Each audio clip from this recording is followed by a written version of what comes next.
Good morning, everyone, and welcome to our Rotary meeting for Monday, May the 2nd. And I will call upon Malcolm to introduce our guest speaker for today. Thank you, Don. Our speaker today is Christine Allum. She's a graduate of the University of Ryerson University, Toronto Metropolitan University now. And she's a senior advisor and investor engagement and stakeholder partnership in the investor office at the Ontario Securities Commission. She partners with various groups and organizations to deliver investor education and fraud prevention workshops. Prior to joining the OSC, she worked at the Toronto Stock Exchange. Her financial expertise includes adult training, financial literacy education, curriculum resource development, relationship management, and community outreach. Her presentation today will focus on how to protect your money, providing information to help people protect themselves from fraud. Christine.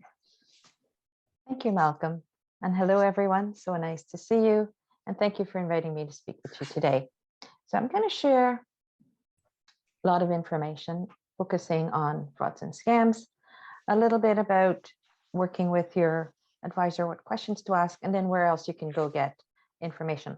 I'll speak for maybe 25 minutes, and then I'll give you a few minutes to ask me questions at the end.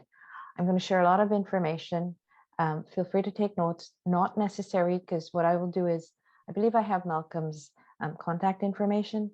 Later on at the end of the day, I can send him an email with links to all the resources, plus any contact information that I've shared, so he can then share that with you.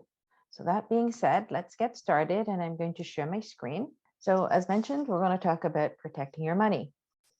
Now, if you're not familiar with my organization, I work for the Ontario Securities Commission, and we're a regulator for the capital markets in Ontario. So what that means is that we set rules and policies and also enforce those rules and policies for the people that work in the investment industry. Key part of our mandate is to provide protection to investors. And that's why I'm here today, because I work for the investor office, a branch within the OSC, and we have an education and outreach team.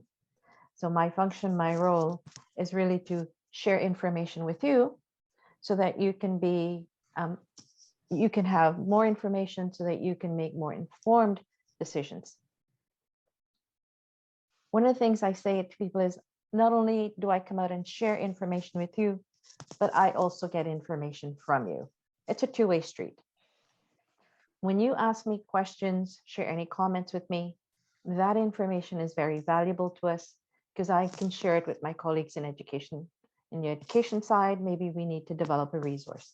Maybe I can share information or comments with my colleagues on the policy team because we also develop policy. So we welcome all questions and comments.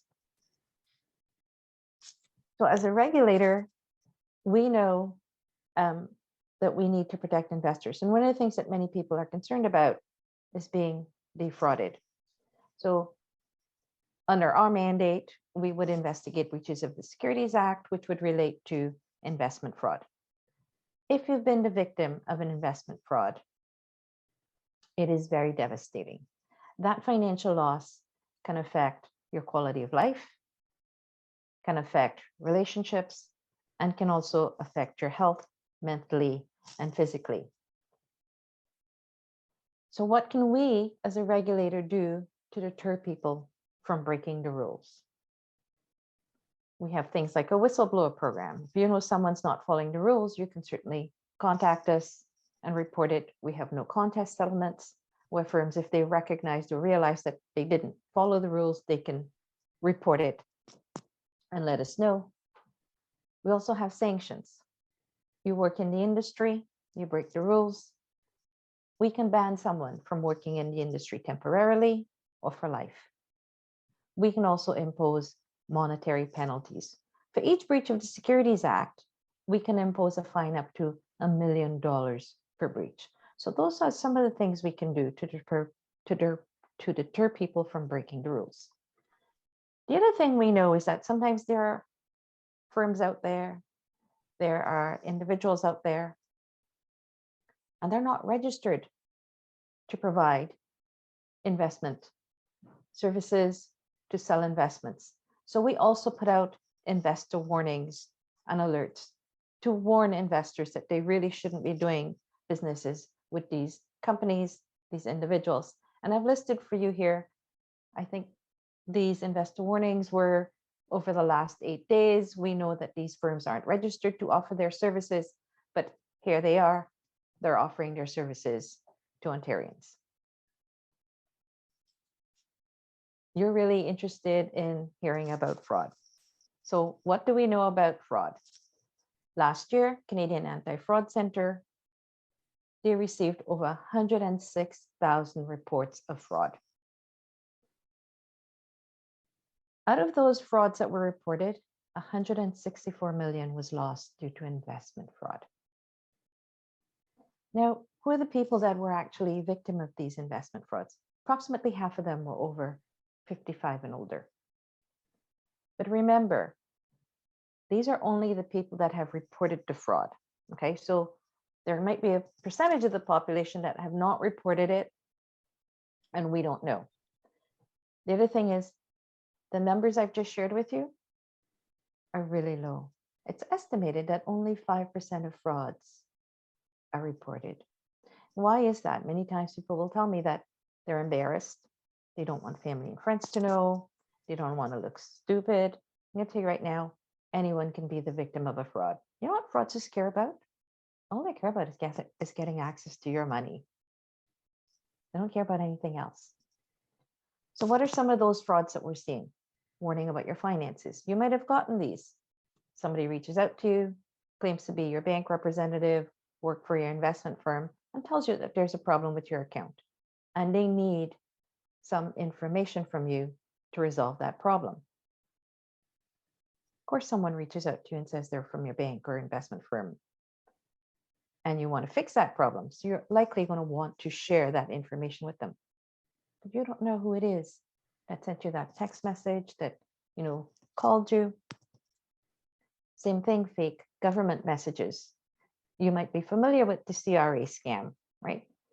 Scammers were calling people and pretending to be from the CRA, then saying that they owed money, and if you didn't pay up, you could be thrown in jail, you could be deported, you could be fined, whatever. Most recently, and this started in February, because we were told that we would get a refund for a license sticker. So what did the fraudsters do? They got right on it and started contacting people and saying, hey, you qualify for that license sticker refund, and we just need some information from you. Then there's the romance scam. For 2 years, we really haven't been going anywhere. And how are we keeping connected with family and friends? We're online. And at the same time, you might also be developing new relationships online. Well, guess what? These scammers are out there, and they're also online, and they're looking for ways to connect with us. As soon as they connect with you, they then, continue to communicate with you, and this can go on for a few months. So you feel over time that you have developed a really close relationship with this trusted friend. The next thing you know, once they feel they have that close relationship, they're going to tell you that they need money. They can even offer to help you to invest, which is something that we've seen happening. And now you're the victim of a romance scam. The other one we're seeing is the pump and dump. So what's the pump and dump? Me as the fraudster, I have a bunch of worthless stock nobody wants. I put out some very positive news about this company. I write glowing reports. I put out some press releases saying how well this company is doing. Then I hire a bunch of people to sell my worthless stock. Now, the way investments work, the greater the demand for the stock, the more you drive the price up. So these people are promoting my stock and telling folks, check out how the company is doing. You can see the stock price is only going to go through the roof, so you should buy it now because it's selling at a low price. So as more people buy my worthless stock, guess what? The stock price is going up and I'm making more money. When all the stock is sold, I close up shop, I disappear. Stock price plummets. Remember, it's worthless stock. Investors are left holding worthless stock. And that's a pump and dump. And we've seen this happen a lot over COVID. What the promoters were saying is that they were selling stock in companies that were providing a product or a service that can help with COVID-19. So there's a lot of pump and dumps going on at that time. Then there's affinity fraud. And you may even have seen some of these in the cases that have been reported over the news. Affinity fraud, fraudster targets groups of people that share common interests, common purpose. So common interest, group that likes to get together for a social reason. Maybe you play sports. Common identity, maybe a group that lives in the same community, a group that shares the same culture. Me as the fraudster, I'm either a member of that group or I join the group, not because I share that same interest. I joined the group for the sole purpose of developing a relationship with the members within the group.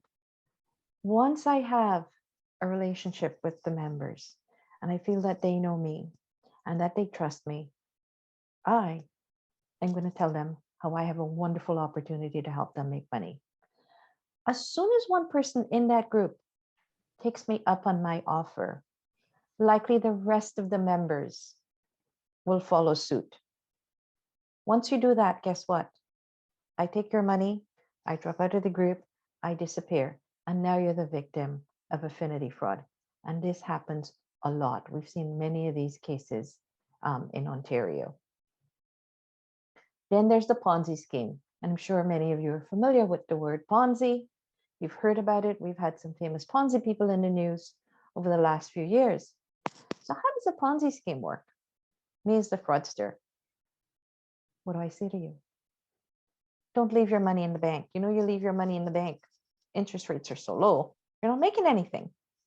Give me your money. Let me invest it for you. I'm going to guarantee you high returns, no risk. So you think to yourself, you know, Chris is right. Put money in the bank, not making much. You give me your money.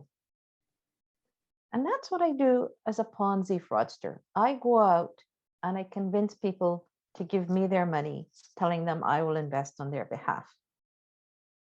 Am I investing the funds? I am not. Well, actually, I am. I'm investing that money in me, in my lifestyle. Your money pays for my nice homes, my nice vacations, the nice vehicles I drive. At some point in time, the people that I have recruited and convinced to give me money will reach out to me and they'll ask to see how their investments are doing. They'll ask to see what kind of returns they're making. And what I will say is, well, you're making, you know, I'll make up a number. You're making over 20%. You should leave your money where it is. Let it work for you, let it grow. And some people will be, oh, wow, that's great. I'll leave it. And some may want to see an interest payment. Some people may want to cash out. So for those that want an interest payment or those that want to cash out, what do? I go out and I recruit another bunch of people. Then I take their money and some of that money I will share with those people that I have promised to pay an interest payment or that want to cash out. And that's how a Ponzi scheme works. I take money from the new people and I share it with those earlier folks. Now, at some point in time, this scheme that I've got running, this group of people that I've gotten money from will get too large, too unwieldy for me to manage. So when it gets too big, what do? I walk away. When I walk away, this group collapses because no more new money is coming in and feeding it. And that's how a Ponzi scheme works. We take new money from those new folks and pay those earlier investors. And when I walk away, the group collapses. Okay, so that's a Ponzi scheme. Then there are crypto scams, and you might have heard about some of these crypto scams. You might be familiar with it. So this whole crypto space, and we call this crypto assets because there are many different types of investments under crypto assets.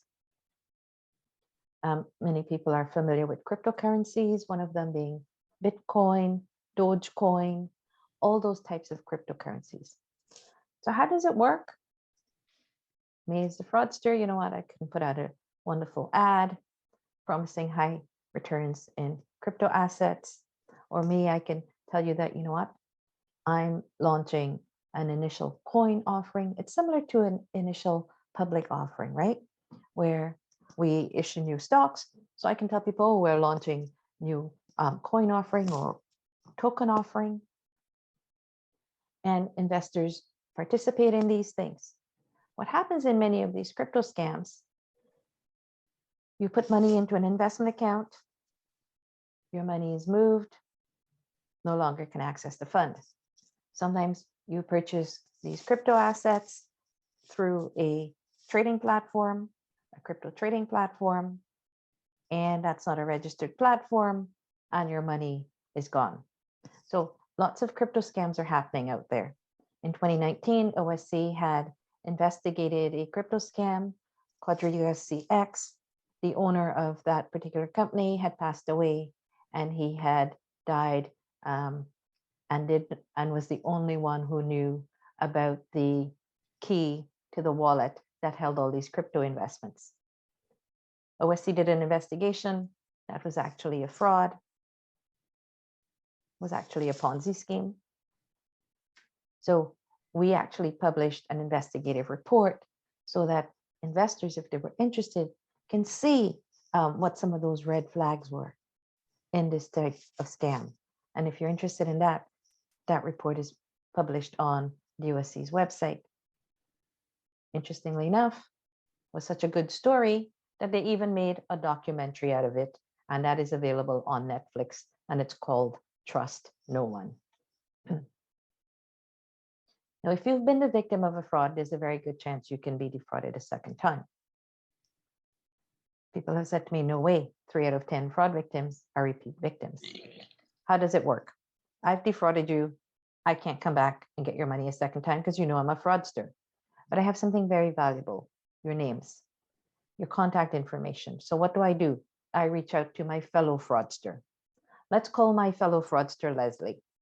Leslie, you've got a list. Leslie's got a list of people she has defrauded. So what do? We exchange list. Or maybe I sell Leslie my list. However it works, Leslie now has your names. So what does she do? Contacts you. Oh, I understand you've been the victim of a fraud. We can help you recover your money for a small fee. And that's an actual type of scam that's going around right now. It's called the recovery room scam. These people are coming out and trying to tell people that have been victimized that they can help them get their money back for a small fee. You pay your small fee, these people disappear. Okay. But what's really sad is, I had defrauded folks the first time, then my fellow fraudster, Leslie, went and defrauded them a second time. And now you've been the victim of a double dip. Okay. It happens, and it happens all the time. So what are those warning signs that, that opportunity is not such a good opportunity? Hey, have I got a deal for you? But you must act now. Somebody's offering you a deal, pressuring you to invest. Big red flag. They don't want you to think about it. Walk away. No deal is so good. Phone calls, emails, text messages from people you don't know. I don't know you. You don't know me. Why am I offering you this wonderful opportunity? You should question that. You should be suspicious. Why is this person reaching out to me? What's in it for them? So hang up, delete those emails. Free incentives. We love getting free stuff, and fraudsters know that. So I'm going to give you something for free.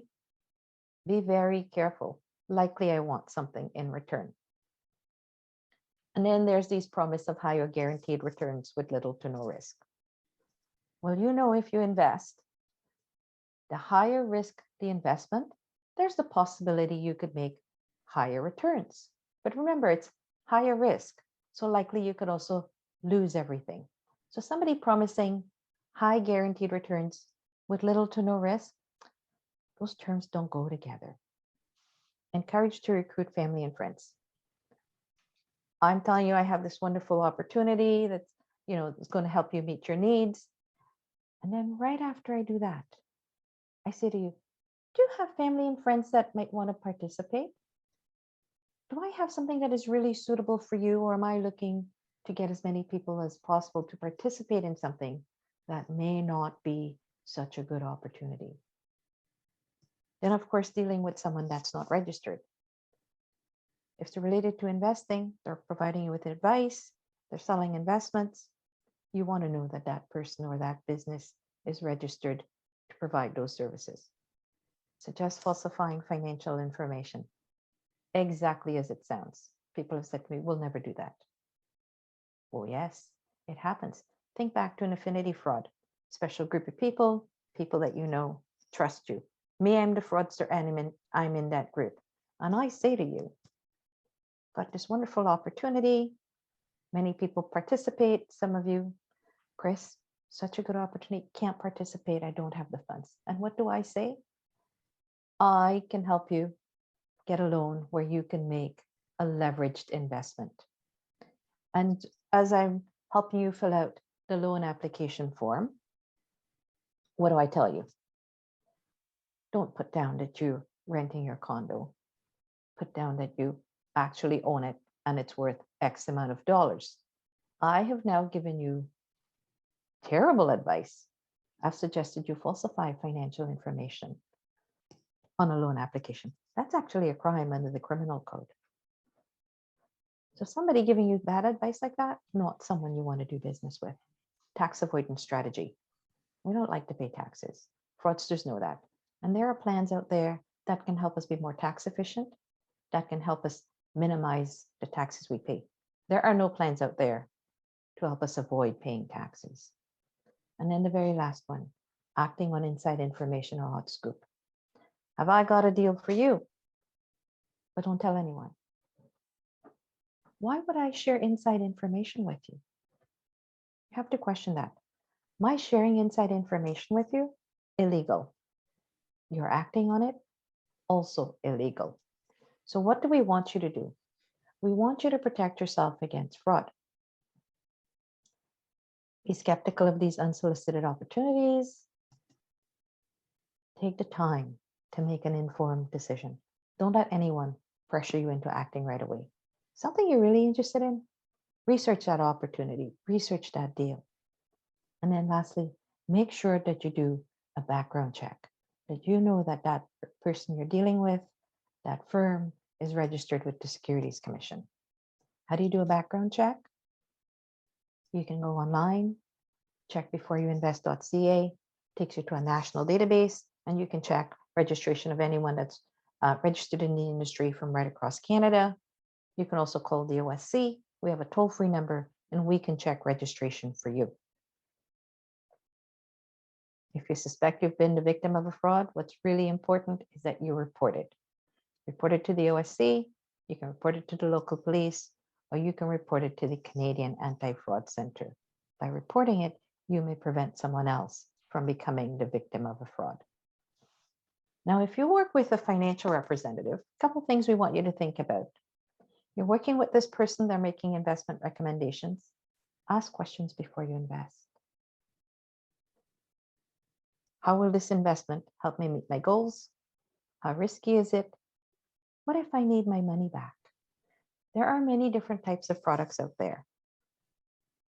And some of them are structured in such a way that if you sell it before a certain period of time, you may be penalized. Sometimes there may be tax implications. So you always want to ask those types of questions before you invest. Understand your risk tolerance. What's your financial ability to take on higher risk investments? And internally, how do you process risk? Will you be able to sleep at night if you purchase something that's highly volatile in price? And really, it's important to review all those documents that you might get from your financial representative, from the firm, even from your financial institution, because if there's a problem, you want to be able to report it right away so that you can get that problem fixed. When you're dealing with your financial representative, keep notes of your conversation. Update them with what's happening in your life. We're all very busy.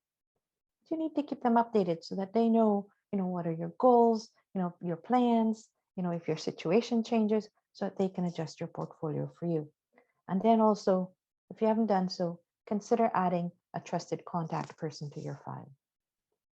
What is this trusted contact person? It's sort of like an emergency contact. They have no authority over your account. Your advisor might reach out to this trusted contact person if they're not able to reach you. Maybe they suspect that you might be a victim of financial exploitation, or they suspect, that something wrong, and they just want to find out what's going on in your life. So something else to think about.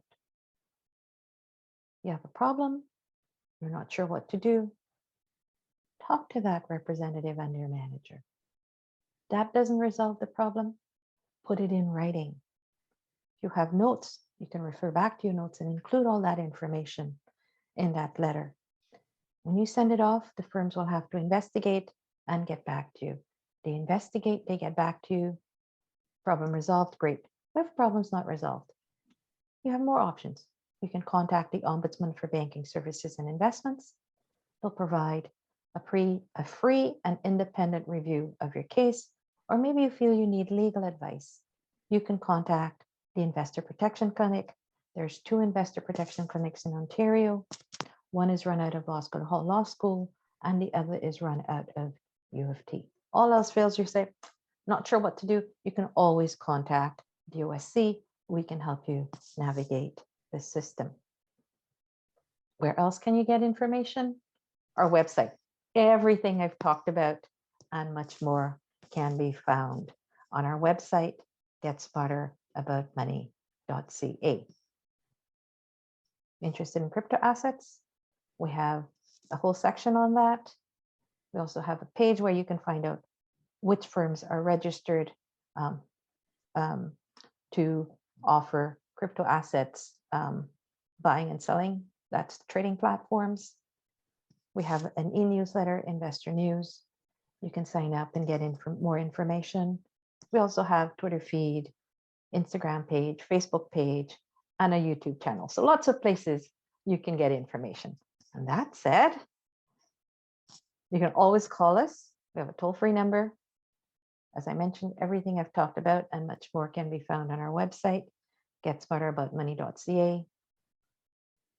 Our corporate site is osc.ca. That's where you will find the Quadriga CX investigative report and lots more information about the OSC and other cases that we are investigating. And now I'm going to stop sharing and open it up for questions. I know it's a lot of information. And Sharad, you were the first one with your hand up. That was quick. Thank you, Dawn. I loved your presentation, Chris. Thank you so much for presenting. I have a few thoughts / questions. The first being that I've been investing for many years now. This is the first time I've ever seen a presentation from the Ontario Securities Commission. And I'm thinking to myself that if we're going to take a comprehensive approach in preventing fraud in Ontario, why aren't we doing a better job of educating Ontarians about what measures they can take to protect themselves? So that's number one. Number two, cryptocurrency. I do not understand why we tolerate the existence of a completely unregulated market in the preferred currency of criminals across this planet. I do not understand it, and I personally refuse to invest in it. Not the least being, I just don't understand it. And number three, and this is probably more granular and something concretely that you could do from your end, the know your client regulatory aspect. As it's presently constructed, is insufficient in protecting clients from fraud. And I say that as a family doctor. As a family doctor, I could train anyone around this virtual table how to do a brief Montreal cognitive assessment. And I suspect and actually, I know, given the data that you presented, that the fraud is occurring predominantly in adults over 55 years of age, that the majority of these adults, I suspect, are experiencing varying degrees of cognitive impairment. And these fraudsters have no qualms about going after older adults and bilking them of their money. And if we took a simple precaution of training investment advisors, that part of knowing your client is understanding whether they have the capacity to make the investments that they are doing, and doing these cognitive assessments on them. I also, and we made that a regulatory requirement, I suspect that in itself would go a long ways to preventing a lot of what we're seeing going on in the marketplace. I don't think all of these schemes that we are seeing are inevitable. I think 90% of them are preventable with fairly simple regulatory measures like more education, preventing unregulated markets, and protecting clients by having greater regulatory provisions when it comes to knowing that client and their capacity to understand and appreciate the financial information that's given to them. Thanks. Those are all great questions, and I really, really thank you for raising them. So let me address the first one. Outreach program, I've been involved and I've been doing this role for 6 years. And you are not the first to say to me that they've never heard about the OSC giving these presentations. But it is there. We reach out to a lot of organizations, to try and let their members know. We reach out to public libraries, community centers to really basically share information. So we are trying. We also hold telephone town halls. We're actually doing one in June where we randomly dial to thousands of Ontarians to let them know that we're holding these things and they can participate, and we let them know what time. So we're trying to get that message out. The crypto space is really one that has attracted a lot of attention, a lot of interest. Like you, I don't really understand it, but people are really interested in it. And because people are interested in it, of course, the fraudsters are interested in this. So what we as a regulator are trying to do is to ensure that those people that are offering their services, like these crypto trading platforms, are at least registered so investors are protected. As the crypto space evolves, registration and even regulation will also continue to evolve. It's still a relatively new space. So we're trying to do as much as we can to put in some protection, some kind of a framework to help protect people who want to be in that space. Regarding our know your client and protecting older adults, 2 years, maybe 3 years ago, really the industry, and I think securities regulators around the world realize that, we have, an older population that is only going to get bigger and bigger. And out of that, the OSC and other jurisdictions, they have developed different strategies to help protect older and vulnerable clients. One of those strategies is the introduction of the trusted contact person, where we are telling advisors, ask your clients to add a trusted contact person to their file, because if they suspect mental capacity issue, they suspect financial exploitation, at least there's someone they can go to as a resource. This is only one of the things that we're doing. The other thing is we're providing a lot of resources for industry. We're also put in other measures, one of them being a temporary hold. If we suspect something is going on, advisors, they have to follow certain rules, but they can place a temporary hold on the person's transactions to ensure that, they can explore further before they do any further things. So great points that you've raised, and we are certainly taking steps to try and help protect our older investors. Thank you very much for those comments. That is awesome. Thank you. Harry, you're next. If anyone has a question, use the raise hand functionality in Zoom, please.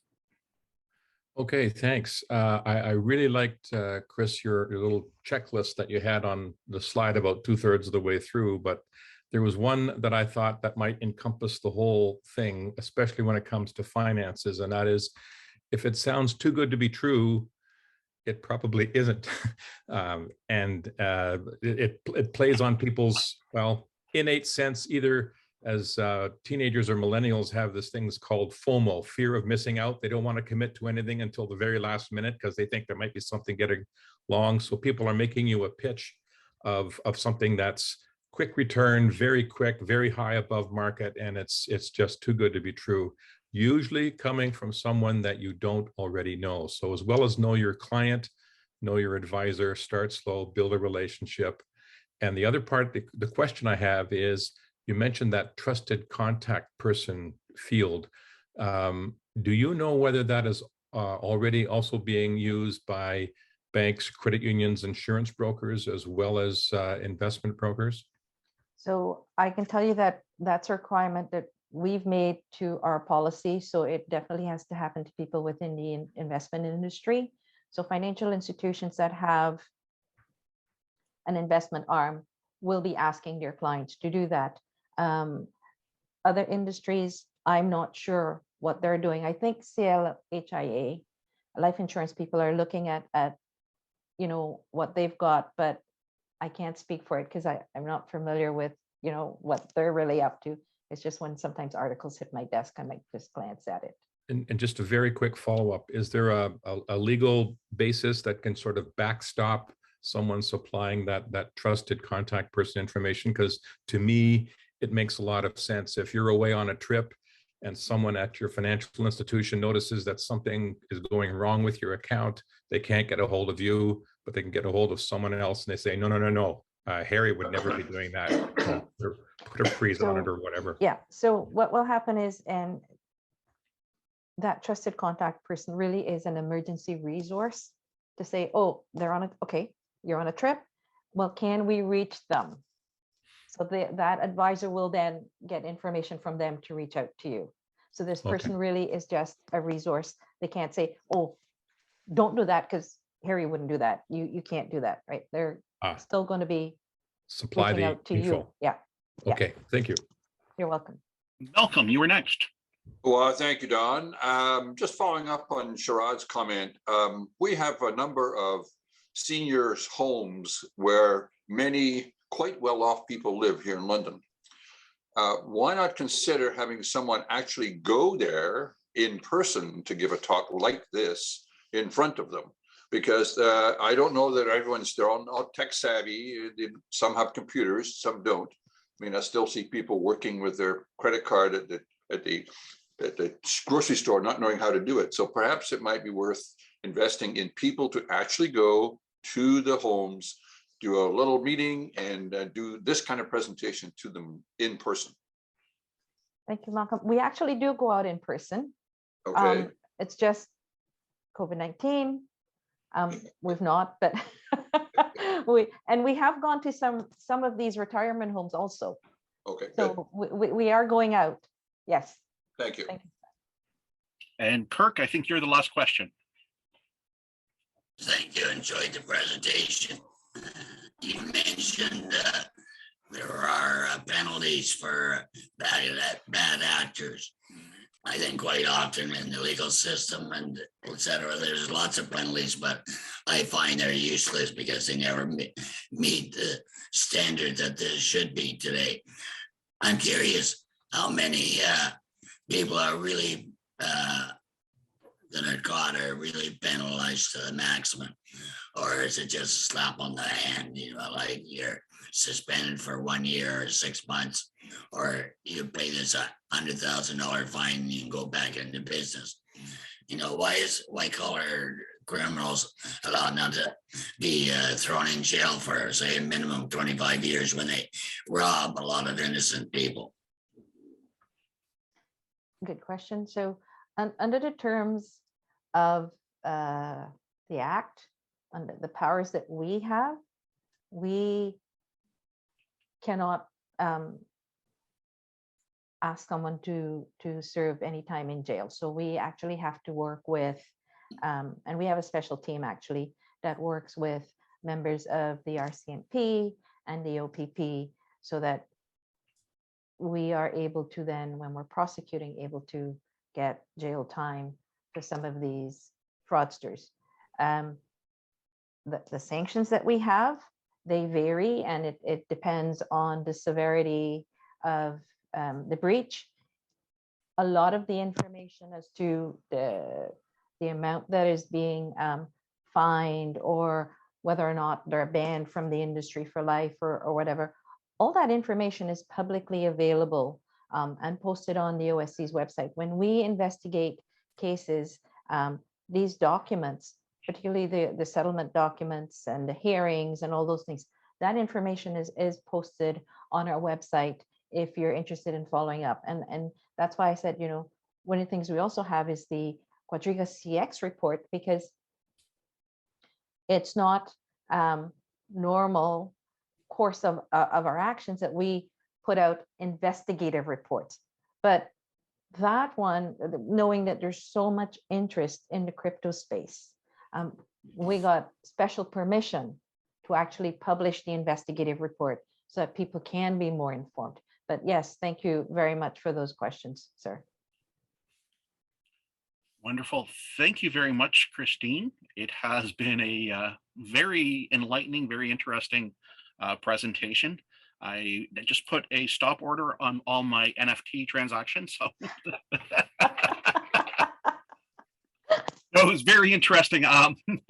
The whole world out there, especially with cryptocurrencies and everything like that, is very interesting. So it's great to hear that the OSC is doing something. On behalf of the Rotary Club of London, and in recognition of your presentation today, we are making a contribution to the Polio Plus campaign of the Rotary Foundation to immunize 50 children. And because of you, Rotary is one step closer to a polio-free world. So thank you very much. You did a great job today. Thank you, everyone. Have a great afternoon, and I will be in touch and send Malcolm links to all the resources. Okay, take care. Thank you very much. Bye-bye. So the first item of business for club business today is the Rotary Ranch Party, which is coming up this Friday evening. Tickets are still available. Last week, we added a new option for those of you that aren't ready to go out and party in person. We are offering a virtual attendee option, so you will get a professionally produced live stream of the event. In addition, the silent auction has also started. We're still adding a few items to the silent auction that came in the last couple of days, but a lot of great items. Past President Diane has been rounding up a lot of different things for the silent auction, and I think she wants to say a little bit about the silent auction. You have to unmute yourself, though. Yeah. No, I know. I don't know why I can never find that little thing. Hi, everybody. I'm very excited to report that we have 18 silent auction items from the Rotary Club of London. So all those proceeds will go back to our club, and we have one live auction item. So keep sending them in. I just got 2 more from Heather just now. So we have 5 more days to get more in, and that money comes right back to our club.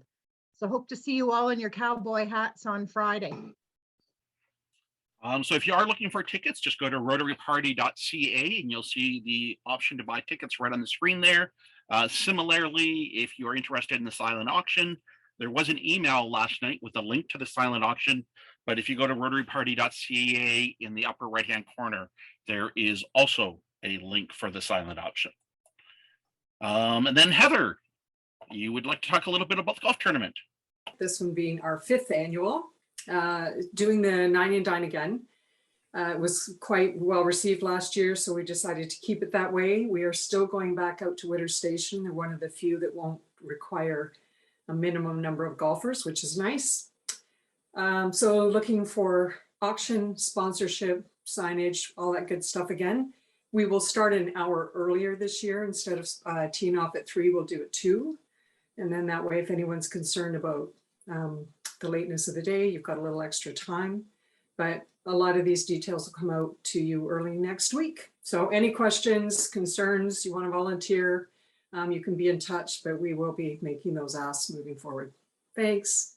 Thank you. Are there any other announcements for the club? Yes. Yes, go ahead, Rick. After a long hiatus of not being able to go out and work bingos, Rotary Club of London had their first bingo last Thursday, April 28th, and working for our club were Randy Harden, Keith Morrow, John Stewart, and myself. And it was a successful bingo. We raised slightly over $6,000 to go into the bingo pool. Meeting schedule is changing this month. We have one last lunchtime meeting on the 9th of May. That's next Monday. That'll be a virtual meeting with Holly Weaver from the London Cross Cultural Learning Center. On the 16th, we are going to not have a meeting. It'll be the first Monday in a long time that we have not had a meeting. We will all need to adjust to this, but we'll get used to it. On the 23rd, yes, that is the long weekend. The Monday of the long weekend, we will be doing our Community Help Paul Harris Fellow Recognition at our in-person meeting, 6 p.m. at the Highland Golf and Country Club. And then on the 30th, there will not be a meeting. So because we are changing up the schedule, I wanted to kind of remind everyone when we have meetings this month and when we don't. We'll also make sure this is up to date on the website and in the COG so that you don't show up for a meeting on a Monday and we're not here to greet you. The other quick item, I think I mentioned Holly already, the Satellite Club, they are doing a planning meeting tomorrow night. They are getting ready for the seminar for tomorrow's leaders, or the Rotary Youth Leadership Awards. That is happening later on this month. We have a board meeting May 18th. Of course, we have our President's Cocktail Hour tomorrow night and the Coffee Clutch on Thursday. You'll receive emails about both of those. And we'll keep reminding everyone because change is difficult for us. And we've all been meeting virtually for the last 2 years, and we've been meeting on Mondays at noon for a very, very, very long time. So I know it's going to be a change for us, but I think we'll adapt to it. And a quick reminder that yes, our theme for Rotary this year is Serve to Change Lives, and it's what we all do. Thank you all and have a great week.